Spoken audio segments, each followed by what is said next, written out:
Introduction to Risk Management Strategies.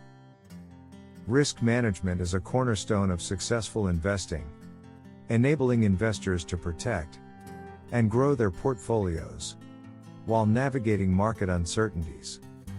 This chapter explores various types of investment risks, strategies to mitigate them, advanced tools like hedging and options, and the behavioral aspects that influence decision-making.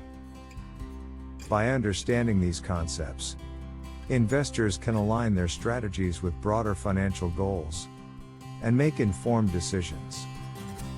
Understanding different types of investment risks. Investment risks can significantly impact portfolio performance. Recognizing these risks is the first step toward managing them effectively. Market risk. The possibility of losing value due to overall market movements. Example: the 2008 financial crisis caused global markets to plummet. Inflation risk. The danger that rising prices will erode purchasing power. Example: if inflation grows at 5% annually, while your portfolio grows by only 3%, purchasing power diminishes. Interest rate risk.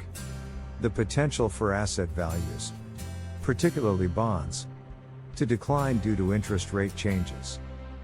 Example: rising interest rates in 2023 led to falling bond prices.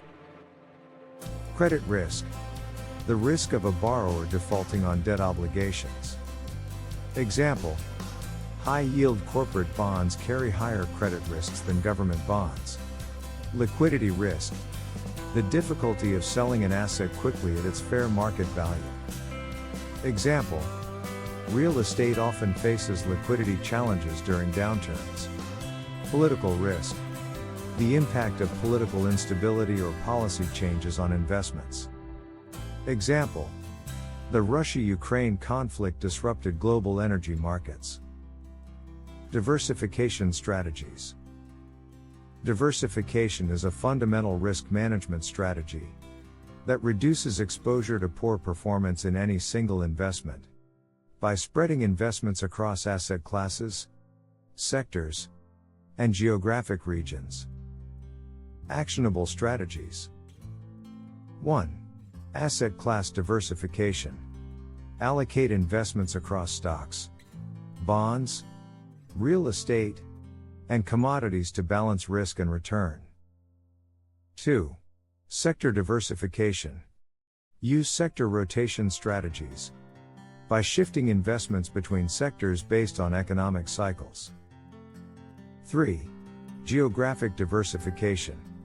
Invest internationally using ETFs, like the iShares MSCI Emerging Markets ETF, to reduce regional risk. Case study: during the 2008 financial crisis, an investor with a diversified portfolio across stocks, bonds, and international markets experienced less volatility compared to those heavily invested in U.S. equities alone. Stop-loss orders help investors limit losses by automatically selling an asset when its price reaches a predetermined level. Types of stop-loss orders. 1. Market stop-loss. Executes at the next available price once triggered, but may suffer from slippage in volatile markets. 2. Stop limit order. Converts into a limit order when triggered, but may not execute if the price moves past the limit level. 3. Trailing stop-loss order. Adjusts dynamically as prices move favorably, but remains fixed during adverse movements. Practical tips. 1. Set stop-loss levels based on volatility using tools like the average true range, ATR. 2. Use trailing stops to lock in gains during upward trends. Hedging techniques. Hedging involves using financial instruments, like futures contracts or options, to offset potential losses. Common hedging tools. 1.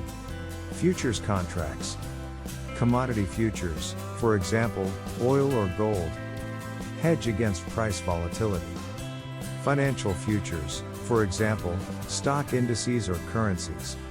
Protect against market fluctuations. 2.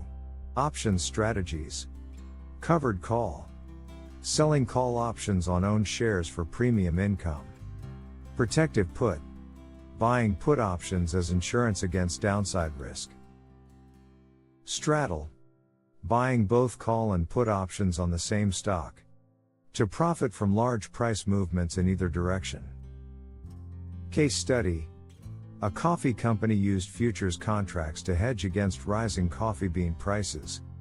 Due to anticipated supply chain disruptions, stabilizing costs, and protecting profit margins despite market volatility.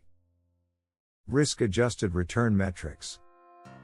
Evaluating investments based on risk-adjusted returns ensures better decision-making by comparing returns relative to risks taken.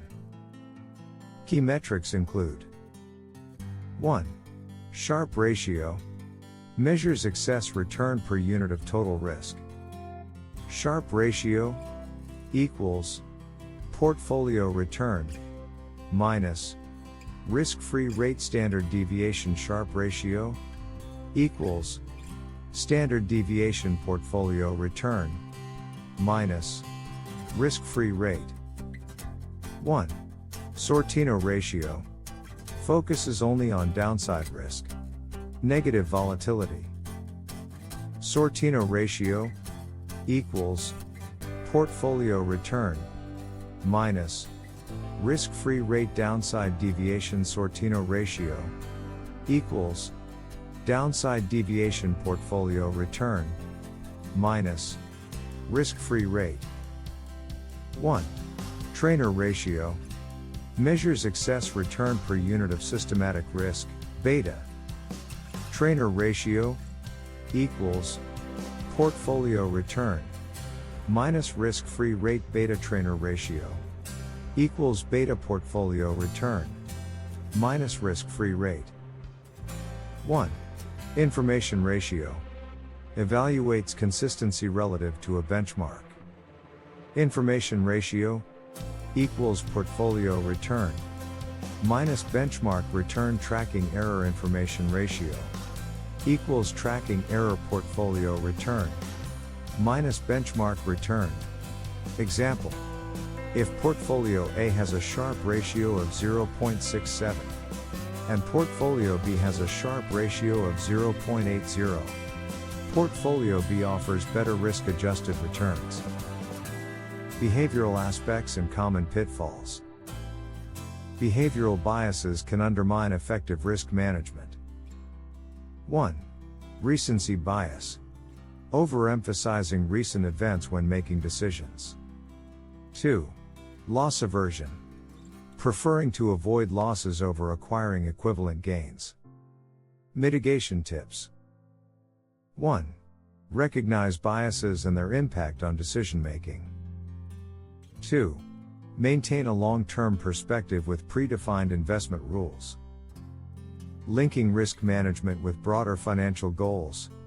Effective risk management aligns investment strategies with individual financial goals.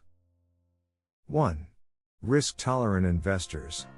Focus on growth stocks with higher potential returns, but greater volatility for long-term gains. 2. Risk-averse investors. Prioritize stability through bonds and dividend-paying stocks for steady income with lower risks. Actionable framework. 1. Assess your risk tolerance using questionnaires or consulting financial advisors. 2. Set clear time horizons for achieving goals.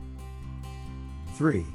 Adjust portfolios periodically based on changing life stages or economic conditions. Conclusion: understanding and managing investment risks are vital for protecting and growing portfolios in uncertain markets. By employing strategies like diversification, stop-loss orders, hedging techniques, options strategies, evaluating performance through risk-adjusted metrics, addressing behavioral biases, and aligning these strategies with broader financial goals. Investors can navigate market complexities more effectively.